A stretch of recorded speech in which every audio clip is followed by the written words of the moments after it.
الحمد لله الذي جمعنا في هذا المكان الشريف وفي هذا المناسبة العظيمة الكريمة وفي هذا المجالس متصل إلى حبيبنا محمد صلى الله عليه وعلى آله وصحبه وسلم. سبحانك لا علم لنا إلا ما علمتنا إنك أنت العليم الحكيم. رب اشرح لي صدري ويسر لي أمري واحلل عقدة من لساني يفقهوا قولي. Bersyukur yang tiada tara kita kepada Allah Subhanahu wa Ta'ala atas kenikmatan yang tidak ada satupun makhluk yang tahu betapa agungnya. Allah telah memuliakan kita di malam yang mulia ini. Banyak manusia yang di luar kita saat ini mereka lagi bermaksiat, yang Allah lagi mempersiapkan azab buat mereka, yang Allah lagi murka kepada mereka. Jikalau Allah membuka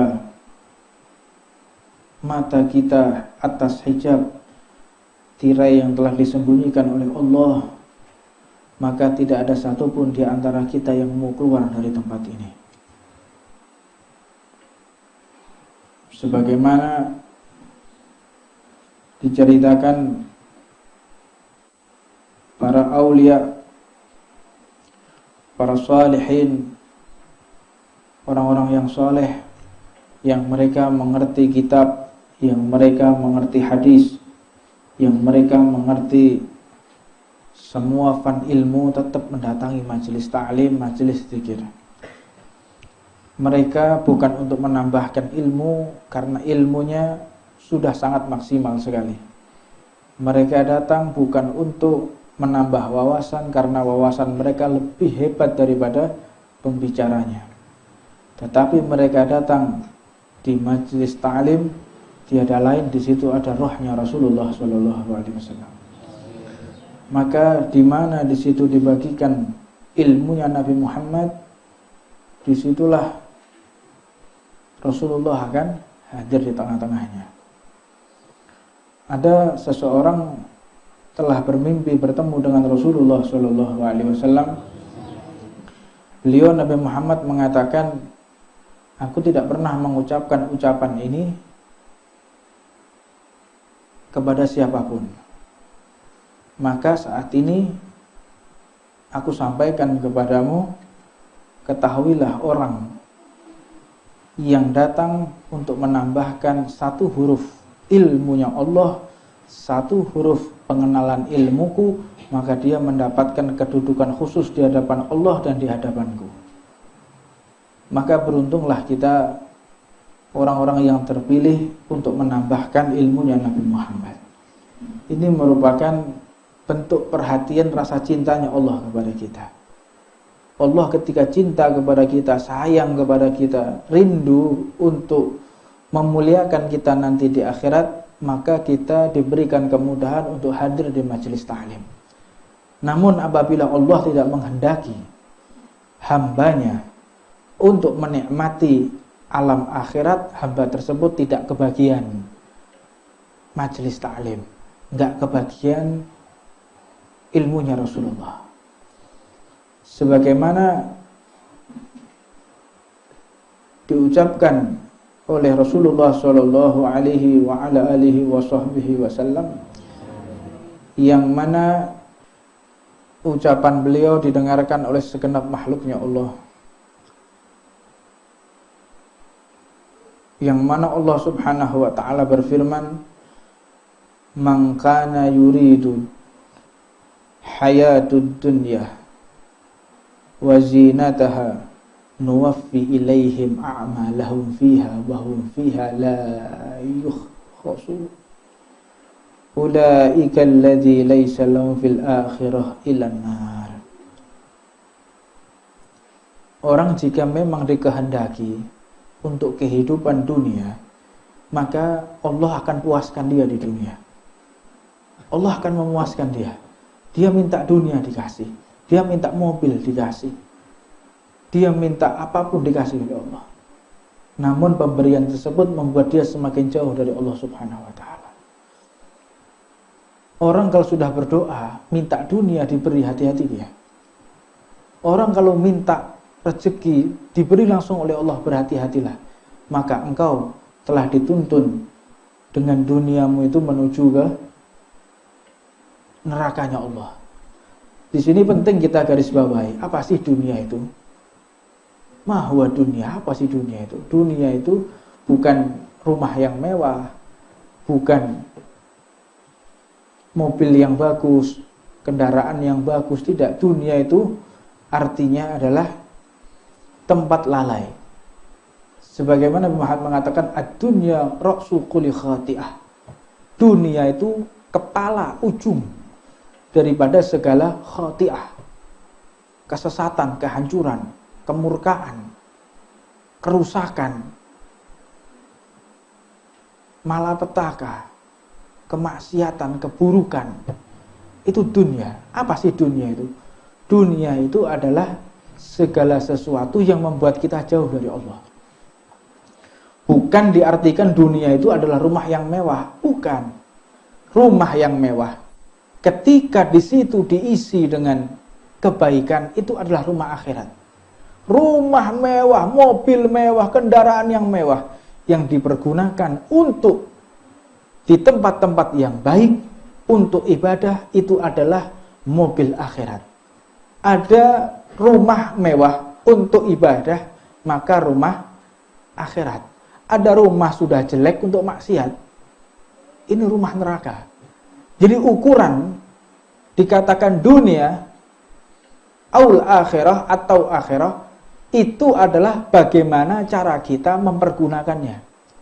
Kita punya uang di dompet, uang ini uang akhirat atau uang neraka, tergantung bagaimana cara kita membelanjakannya. Kalau kita memiliki uang untuk dibelanjakan akhirat, untuk membantu orang, untuk ibadah, untuk sedekah, menafkahi keluarga, untuk membelikan kebutuhan anak yatim, kebutuhan keluarga, rumah tangga, ini adalah uang akhirat. Namun ketika kita memiliki uang yang sudah pas-pasan, susah mencarinya, digunakan maksiat, ini sudah malapetaka ini. Umat Islam ini nomor satu harus kaya, harus cerdas. Fasilitas tidak boleh kalah kita dengan orang kafir, tidak boleh kalah. Kita jangan mau kalah dengan orang-orang yang memiliki kendaraan yang hebat, kita harus punya. Mereka punya rumah mewah, kita harus punya rumah mewah. Ini zaman pertarungan image, pertarungan kasat mata untuk menarik ketertarikan umat, menarik ketertarikan manusia melalui dunia. Zaman dahulu Allah telah membekali karomah, kemuliaan kepada para walinya berupa keramat, bisa terbang, bisa nembus tembok. Ini ucapan daripada Sayyidil Habib Umar. Orang dulu itu, aulia dulu dipersenjatai oleh Allah, diberikan kemuliaan oleh Allah.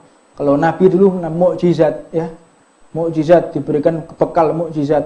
Dengan apa? Bisa membelah lautan, Nabi Allah Musa. Bisa menghidupkan orang mati, Nabi Isa. Bisa menyembuhkan orang sakit, Nabi Allah Ibrahim. Nah, maka akhirnya sampai kepada Rasulullah SAW berbeda lagi. Nabi Muhammad dengan kecerdasannya. Nabi Muhammad memiliki kemampuan berbeda dengan nabi-nabi yang lain, yang memang nabi-nabi itu memiliki mukjizat karena berkahnya Rasulullah SAW. Tetapi yang ditonjolkan, yang diutamakan oleh Allah Subhanahu wa ta'ala ala khuluqin azim. Rasulullah dibekali dengan akhlak yang mulia. Jadi la'ala itu bukan berarti Rasulullah memiliki akhlak yang baik, tidak. Akhlak menjadi baik berkah Rasulullah. Akhlak itu menjadi mulia karena Rasulullah, bukan Rasulullah mulia karena akhlak, tidak. Akhlak itu di atasnya, akhlak itu di bawahnya Rasulullah. Jadi orang bisa mulia karena Rasulullah. Kenapa minum dengan duduk itu menjadi mulia? Karena Rasulullah, bukan karena duduknya, tetapi karena itu dilakukan oleh Rasulullah. Memakai jubah kenapa mulia? Karena itu dilakukan oleh Rasulullah. Pakai surban kenapa menjadi mulia? Karena dipergunakan oleh Rasulullah. Menggunakan siwak kenapa bisa mulia? Karena digunakan oleh Rasulullah. Segala sesuatu yang bersandingan dengan Rasulullah akan menjadi mulia. Sumber kemuliaan berasal dari Rasulullah sallallahu alaihi wasallam. Tidak ada kemuliaan apapun yang di luar yang tidak dilakukan oleh Nabi Muhammad. Nah, la'ala khuluqin azim. Maka datanglah Wali Songo di negara kita. Zaman itu zaman perdukunan, zaman mistik. Orang-orang masih kental dengan animisme dan dinamisme.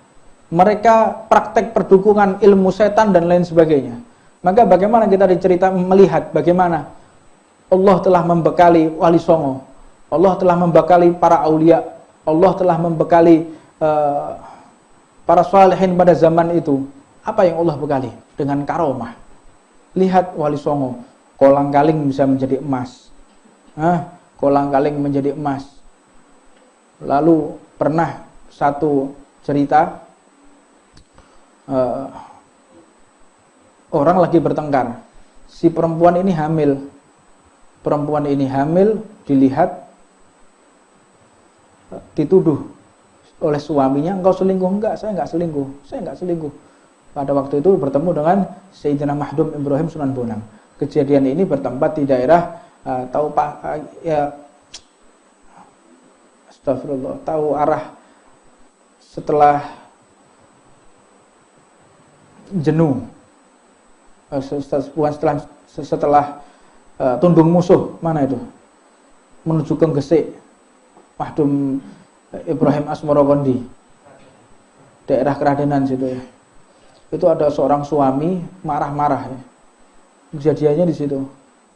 Jadi sampai mau dipenggal istrinya, selingkuh, dia lihat hamil, dilihat. Nah, istrimu udah hamil, dipaksa. Udah, istri saya hamil, lihat perutnya besar. Kamu ingin tahu, ini istrimu ini kena penyakit cacing. Jadi cacing masuk ke perutnya sampai membesar, ususnya bengkak sampai seperti orang hamil. Dia nggak hamil, udah mau dipenggal sama suaminya. Dipanggil suaminya, saya lihat ya, dilihat, oh enggak, aja udah hamil. Wah, enggak mungkin. Langsung oleh beliau Sayyidina Mahdum Ibrahim Sunan Bonang, beliau ditidurkan dan dibelah perutnya pakai tangannya gini. Dibelah, buka perutnya ini. Lihat ada bayinya apa enggak? Dilihat, ya enggak ada, tutup lagi. Dikembalikan. Nah, itu karomahnya para ulia zaman dulu, karena memang mereka bertemu dengan dukun-dukun yang bisa terbang, bisa nembus dan lain sebagainya. Nah, sampai akhirnya karomah itu tetap Allah berikan kepada seperti Mbah Wahab Hasbullah. Mbah Wahab Hasbullah itu ketika ada serangan Jepang, diajak tirakatan ya sama Mbah Wahab. Tirakatannya orang-orang zaman dulu masih belum mengenal istighosah karena dimurtadkan. 350 tahun itu misi pemurtatan. Jadi Wali Songo datang ke Indonesia, Sabang sampai Merauke, Islam. Maka invasi Belanda, invasi Inggris, invasi sekutu, itu memurtadkan orang, dan tidak boleh satupun kiai, tidak boleh satupun habaib yang menerjemahkan Al-Quran. Masih ingat enggak? Dulu kita waktu masih kecil. Mungkin kalau antum lahir di tahun 85, 86, mungkin masih menangi sejarah yang diajarkan di sekolah kita, di kurikulum kita diajarkan pada masa itu di ajaran Islam ya, pendidikan agama Islam. Mungkin Pak Haji Agus masih mengingat cerita-cerita Mbah dulu. Tidak boleh satupun khutbah Jumat itu diartikan. Dulu kayak begitu. Yang paling ngotot dulu Mbah Hashim, dilawan, ya kan? Jadi akhirnya 200 tahun itu umat Islam yang ada di Jawa ini semuanya murtad, Pak. Nggak ada yang ngaji, nggak ada, generasinya dipangkas sama mereka. Nggak ada yang sholat. Maka akhirnya para habaib berduyun-duyun datang. Berduyun-duyun datang jihad. Makanya kalau kita lihat Pangeran Diponegoro bin Syahab, Tuanku Imam Bonjol itu Assegaf. Cek ya, dilihat nasabnya, lihat raja-raja datang yang dari utusan dari Turki, utusan dari Palestina, utusan itu datang jihad di sini, para habaib datang ke sini. Itu generasi mengembalikan daripada akidah Ahlussunnah wal Jamaah. Dikembalikan lagi. Jadi Sabang sampai Merauke dimurtadkan. Dimurtadkan lagi oleh mereka. Kalau kita lihat di daerah Bovendigul yang ada di Papua, ada juga markasnya mereka. Itu pertama kali ada daerah Manokwari.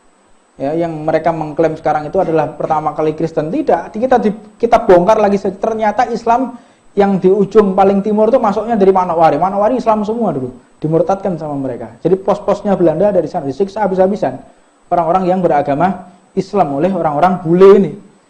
Menyiksa habis-habisan. Akhirnya murtad, nggak ada yang sholat, nggak ada ngerti Al-Quran, nggak bisa baca Quran. Para habaib datang lagi, generasinya siapa? Habib Abdul Qadir bin Alwi bin Idrus As-Segaf. Generasinya siapa? Habib Alwi Solo. Generasinya lagi Habib Muhammad bin Ahmad Al-Mahdar, Habib Ali, sampai generasinya Al-Habib Abdul Qadir bin Qutban. Habib Abdul bin Qutban itu beliau kembali ke Hadramut. Jadi banyak orang salah paham. Habib bin Qutban itu di makamnya di Bejagung, Habib Abdul Qadir bin Alawi bin Idrus As-Sofi As-Segaf. Jadi Habib Qadir bin Qutban itu ceritanya dulu beliau dituduh oleh salah satu militan Belanda, dipaksa mengakui bahwa beliau itu menghamili salah satu orang yang ada di sini. Dipaksa, dia pukuli beliau. Dipaksa untuk mengaku bahwa beliau menghamili salah satu perempuan yang ada di sini. Maka akhirnya Habib Abdul Qadir mengatakan, saya tidak akan mengaku karena itu bukan anak saya. Enggak, ngotot, disiksa beliau. Akhirnya bayi tersebut dibelah. Dibelah oleh Habib Abdul Qadir bin Qutban, dikeluarkan bayinya, suruh ngomong bayinya. Kamu anakku bukan? Bukan, dikembalikan lagi ke perut ibunya, tutup, terus setelah itu beliau kembali ke Hadramut. Kayak begitu karomahnya. Aulia-aulia dulu. Sekarang berbeda. Allah telah membekali mereka dengan apa? Fasilitas. Allah telah membuat mereka kaya. Allah telah membuat mereka memiliki ketertarikan yang sifatnya bisa menandingi para musuhnya Allah zaman sekarang. Kalau para musuhnya Allah punya rumah mewah, mereka pasti punya rumah mewah. Kalau musuhnya Allah punya kendaraan mewah, mereka pasti punya kendaraan mewah. Jadi untuk menandingi ketertarikan masyarakat kepada yang orang-orang bukan penyembah Allah, mereka bertanding di situ. Di bidangnya masing-masing. Ada di bidang pengajar, mereka lebih alim. Bidang masalah astronomi, mereka lebih mengerti. Bidang masalah ilmu geodesi, mereka lebih paham. Masalah kedokteran, mereka lebih cerdas lagi. Lihat, kalau kita lihat para penemu-penemu ilmu-ilmu yang baru itu, lihat, semuanya beragama Islam, tapi mereka tutup. Nah, mereka berjuang di tempat-tempat sesuai dengan keadaan yang ada di sekitarnya. Jadi kalau kita melihat iklim di dalam masyarakat tersebut, iklim yang ketertarikan dunia, Allah membekali mereka dengan dunia. Kalau iklim masyarakatnya di situ, Allah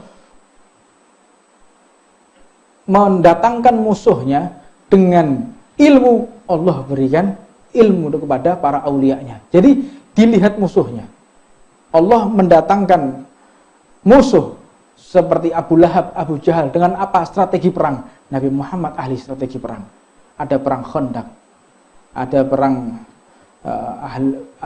Badar, perang Hunain dan lain sebagainya.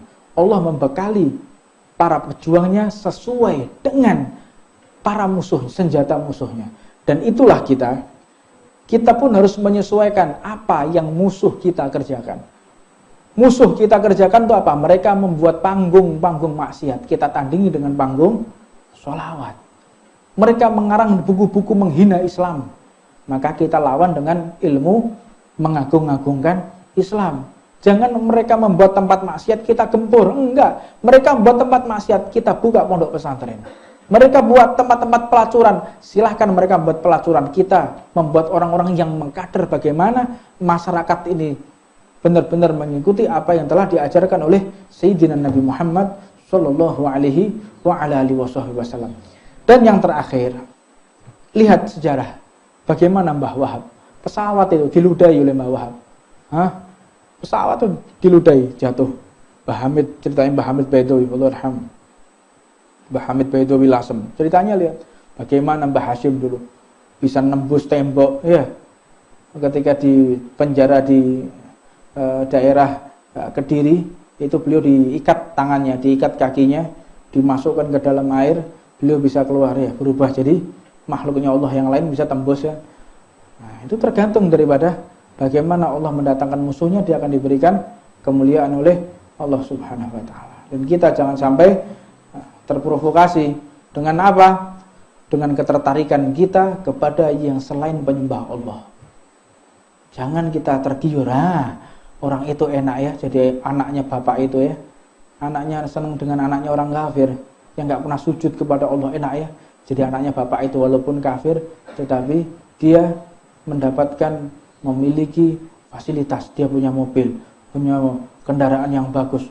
Oh, seandainya saya jadi anaknya dia pasti senang ya. Anda bercita-cita menjadi orang yang dikutuk oleh Allah. Faliyatubillah min dzalik. Maka bersyukurlah kita yang kita masih dapat kesempatan untuk menambah ilmunya Rasulullah Shallallahu Alaihi Wasallam. Nikmati apa yang Allah berikan kepada kita, maka Allah akan menambahkan. Kalau kita tidak bisa menikmati apa yang Allah berikan kepada kita, maka setiap hari kita akan merasa susah. Kalau untuk masalah dunia, lihat di depan kita ini. Kalau kita melihat yang di atasnya, nggak akan sampai, akhirnya kita terjerat. Kalau kita nggak punya mobil, lihatlah orang yang nggak punya motor. Kalau kita nggak punya motor, lihatlah orang yang nggak punya sepeda. Kalau kita nggak punya sepeda, alhamdulillah kita masih punya kaki. Lihat orang yang nggak punya kaki. Hah? Bersyukur kita masih punya kaki ini. Mau kaki kita ditukar mobil mewah? Mau? A'udzubillah min dzalik. Jangan sekali-kali kita tidak bersyukur dengan apa yang telah Allah berikan kepada kita. Semakin hari kita semakin tersiksa. La in syakartum la azidannakum. Kita bersyukur ditambah oleh Allah. Kau bersyukur ditambah, bersyukur ditambah. Wa in kafartum, ketika engkau mengingkari kufur atas nikmat Allah, maka Allah menyediakan adzab syadid. Azab, siksa yang kadang kita nggak bisa memikirkan betapa sadisnya, betapa beratnya siksanya Allah Subhanahu wa ta'ala. Faliyatubillah min dzalik. Mudah-mudahan Allah meliputi hati kita dengan taat kepadanya, dan Allah tetap menetapkan hati kita untuk bersyukur kepada Allah atas segala pemberian yang Allah berikan kepada kita. Rabbana atina fid dunya hasanah wa fil akhirati hasanah wa qina adzabannar. Wa 'ala man nasyidina hilman muslimin hafidhul hadratin nabi Muhammad al-Fatihah. Bismillahirrahmanirrahim. Rahmanirrahim. Maliki yaumiddin. Anta alim wa maghdubi alaihim wa radhdallin. Amin.